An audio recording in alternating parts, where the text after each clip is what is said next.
นิวยอร์กบ่วอชิงตันบ่เพิ่นกะใส่เว้าคือง่ายแต่แท้พี่น้อง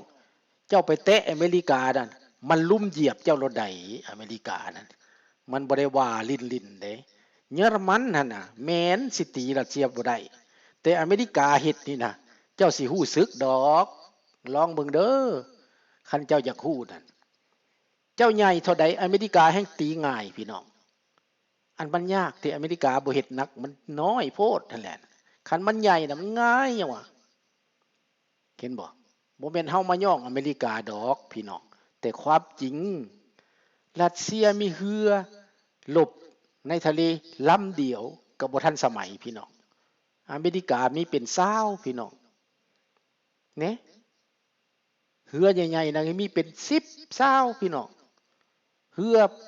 ที่ใส่บรรทุกเฮลิคอปเตอร์บ่บรรทุกยนต์ดิ่งขึ้นได้แบบ F35นี่บีจังซี่น่ะมีหลายยนต์ของเขาพาหนะของเขามันทันสมัยและงบประมาณการทหารของเขาก็หลายอันนี้เรื่องที่ว่าเขาจะประชุมกันในเดือนหน้านี้ประมาณวันที่10ปลายบ่เดือนมกรานี้ทั้งยุโรปทั้งนาโตทั้งอเมริกาและอังกฤษแคนาดาจะประชุมกันเรื่องปกป้องยูเครนนี้ให้ถึงที่สุดเห็นบ่และจะบ่ให้รัสเซียนี่เฮ็ดตามอำเภอใจอีกต่อไปแล้วอาวุธทุกชนิดในปัจจุบันนี้ฝรั่งเศสก็ส่งเขามาช่วยแคนาดาก็ส่งเขามาช่วยอเมริกาส่งเขามาช่วยเยอรมันส่งเขามาช่วยจนหลับตวาดตะไหวแล้วพี่น้องเด้รัสเซียเจ้าเป็นอะไรเพียงพำไผสิมาทนส่งให้เจ้าช่วยเจ้าแท้ๆบักเกาหลีเหนือวะบักอิหร่านวะแต่เอาตัวเองมันก็ยังบ่รอดแล้วพี่น้องมันสิเอาอยากมาซอยเจ้าเห็นบ่พี่น้องอันนี้คือความจริงดังนั้นเมื่อวานนี้จังเกิดไฟใหม่กระทรวงการต่างประเทศของหมอลารอบไฟใหม่พี่น้องแม่นไผไปจูดก็คนรัสเซียนั่นแหล้วพนักงานหรือว่าทหารรัสเซียนั่นแหละจูดเขาบ่อยากเฮ็ดสงครามเขาอยากหยุดสงครามพี่น้องเขาอยาก stop war พี่น้องเขาบ่อยากเฮ็ดสงครามเขาคัดขวางทุกวิธีทางบางครั้งเขาวางระเบิดใส่รางรถไฟบางครั้งเขาจุดสังอาวุธบางครั้งเขาจุดสังน้ำมันเขาคัดขวางทุกอันทุกแนวมีขบวนการคัดขวางภายในเพราะเป็นอย่างจะเป็นอย่างสั้นย้อนว่าบักปูตินไปฆ่าคนที่ว่ามีความรู้ความรักหัวหน้าบริษัทหรือว่าผู้ที่มีเงินมีคำเป็นเศรษฐีในนั้นบักปูตินไปฆ่าเจ้าของแล้วยึดเงินยึดคำเขามาเฮ็ดสงครามเรื่องเหล่านี้มันปิดหูปิดตาชาวโลกบ่ได้พี่น้องในที่สุดความมันก็แดงขึ้นแดงขึ้นแดงขึ้นคนรัสเซียเขาตื่นตัวเขาเข้าใจแล้วเขาฮู้แล้วว่าบักปูตินเป็นแนวนี้อันที่สองกรรมกำลังตามสนองพี่น้องกรรมกำลังตามสนองอยู่บนใดนายโปตินกลายเป็นปักกินสันเป็นพยาธิสั่นดึกๆๆในมือนี่นะสั่นเท่าๆทดๆนะปักกินสันกินหัวแล้วบัดนี้สิ่งที่มันฆ่าคนมาเบื่อคนมาเอาทหารไปตายเป็นแสนนั้นสิว่าบ่เป็นบาปเป็นกรรมบ่สิว่าบ่เป็นเวรบ่เป็นไปบ่ได้พี่น้องมีบาปมีกรรมมีเวรแน่นอนบักฮิตเลอร์ให้คนไปตายเป็นล้าน2ล้าน3ล้านฆ่าชาวยิวเป็นเท่าใดล้านสุดท้ายบักฮิตเลอร์ก็ตายคือหมาคนโหดนี้ก็ตายโหดพี่น้องมีบาปมีกรรมแน่นอนเด้อลูกหลานผู้ฟังผู้ชมอันนี้แม่นเรื่องรัสเซียแต่รัสเซียนั้นบางคนก็ว่าเขาหังมีน้ำมันเขาหังมีนั่นนี่เจ้าสิหังมีปานใดก็ตามในเมื่อเจ้าไปเตะถ้วยหม้อข้าวหม้อแกงเจ้าเองที่เจ้าขายเครื่องได้กำไรงามต่างประเทศมาลงทุนในบ้านเจ้า การพัวพันดีกับต่างประเทศผู้ใดก็ยอมรับเจ้าสบายดีST เนาะสบายดีบัดนี้ในเมื่อเจ้าหักทำลายความสัมพันธ์กับประเทศต่างๆกับเพื่อนบ้านต่างๆบ่มีผู้ใดอยากคบค้าสมาคมบ่มีผู้ใดอยากค้าขายกับเจ้าและบ่มีผู้ใดเชื่อใจเจ้าแม้แต่สหประชาชาติก็ยังลงโทษเจ้านี่แหละคนที่บ่ปฏิบัติตามกฎระเบียบสากลในที่สุดก็ต้องเจอปัญหารอบด้านข้าพเจ้าว่าประเทศรัสเซียจะอ่อนลงที่สุดอ่อนน้อยลงที่สุดดีบ่ดีแตกสะนาโมพี่น้องอาจจะเกิดความขัดแย้งภายในอย่างหุนแหงก็เป็นได้ถ้าเหตุสงครามโลกครั้งที่3รัสเซียจะถูกจัดการจะถูกลุมพี่น้องเป็นอย่างจังหวัดจังสันเพราะว่าหลายประเทศเขาบ่ให้ความสำคัญเดี๋ยวนี้มันไปสร้างความขัดแย้งอ้อมโลกพี่น้องสบายดีลิงน้อยไปแบ่งแยกแอฟริกาไปแบ่งแยกอเมริกาใต้ไปแบ่งแยกเอเชียมันแทรกแซงไปเบิดแต่ผลกระทบในเอเชียและในแอฟริกาในตะวันออกกลางและในอเมริกาใต้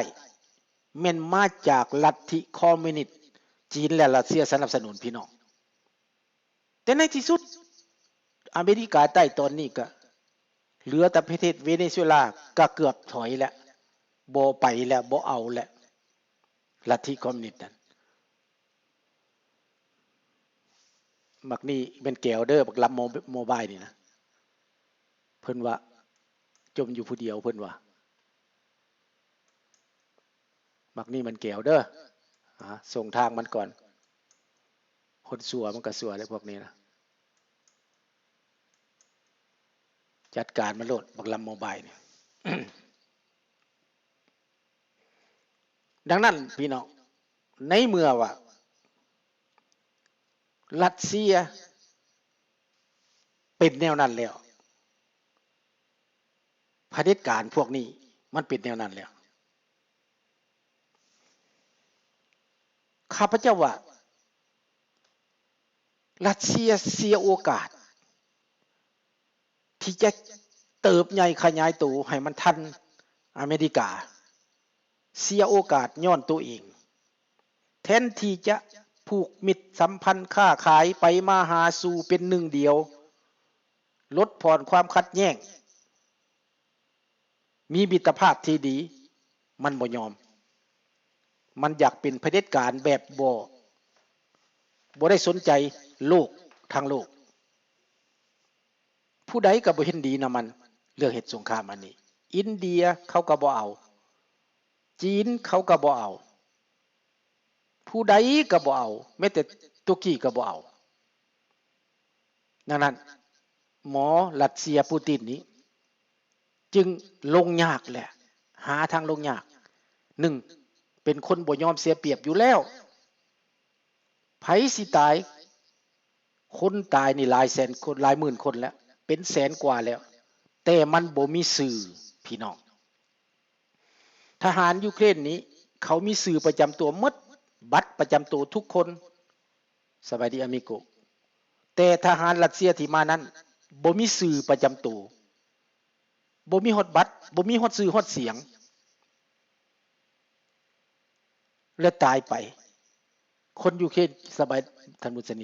คนยูเครนเขาเก็บคนตายเก็บรัสเซียใส่กระเป๋าไว้ใส่กับแซกแบกดำไว้แล้วไปทิ่มไว้ในรางรถไฟในตู้รถไฟเป็นลวงลายภัยมาก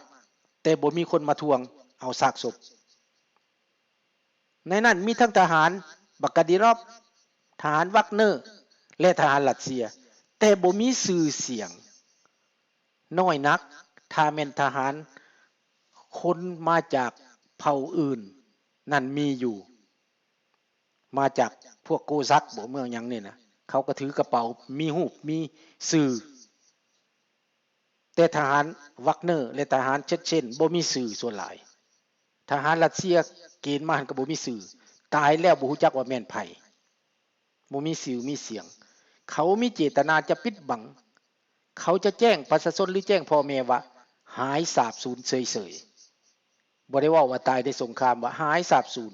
คันว่าหายสาบสูญนี่แปลว่า1บ่ได้จ่ายเงินให้ยังหายอยู่ฆ่ากันอยู่หั่นสิแจ้งตายก็บ่ได้แจ้งหายสิชดเชยก็ชดเชยบ่ได้เลยเป็นแบบนี้เป็นวิธีการเป็นเล่ห์เหลี่ยมพี่น้องแต่ว่าทหารยูเครนไปเก็บคนตายนั่นอยู่แต่ละบ่อนแต่ละทีนั่นกองกันคือมากองไว้ล่วงหลายภัยมากมันบ่เก็บศพตัวเองบ่แม่นมีทหารลาวนำว้าพ่อตุรุงอาจได้อาจจะได้อาจได้บักอันนั้นจังลาออกหั่นน่ะอาจจะแม่นได้เห็นบ่บักพันข่อยพันคำจังลาออกหั่นน่ะอาจได้เพิ่นอาจจะส่งทหารไปรวมเขาแล้วตายแล้วบ่ได้เอามาเลยนะบ่มีชื่อมีเสียงเห็นบ่คันพวกมันอยากตายก็สาธุแล้ว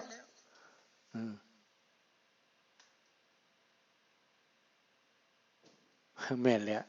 ค้าขายกับรัฐบาลบ่อื่นบ่ได้ก็เลยผลิตยาบ้ามาขายแม่นเพื่อหาทางออกเป็นทางออกเนาะอ้าวลูกหลานก็อาจสิเป็นได้ว่ามีทหารลาวไปตายอยู่ที่นั่นเพราะว่ามันสิส่งไปเด้ถ้าส่งไปมันสิอยู่ได้บ่ทหารลาว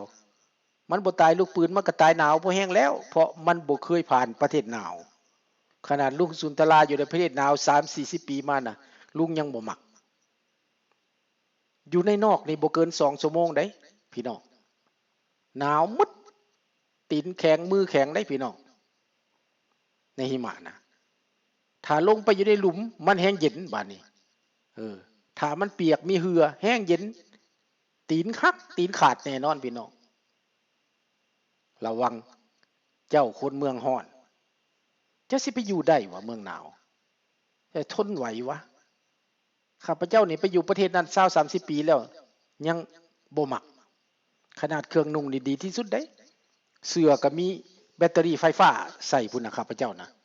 ซื้อตัวหนึ่ง200ดอนพุ่นน่ะเกิบก็มีอายฮ้อนพุ่นใดพี่น้องลงรถติดจักรไว้15 นาทีก่อนยังลงไปเข้ารถใส่รีโมทคอนโทรลติดจักก่อนเห็นบ่อุ่นรถจักก่อนจักลงไปอยู่เห็นบ่ไปใส่มาใส่ก็มีอายอุ่น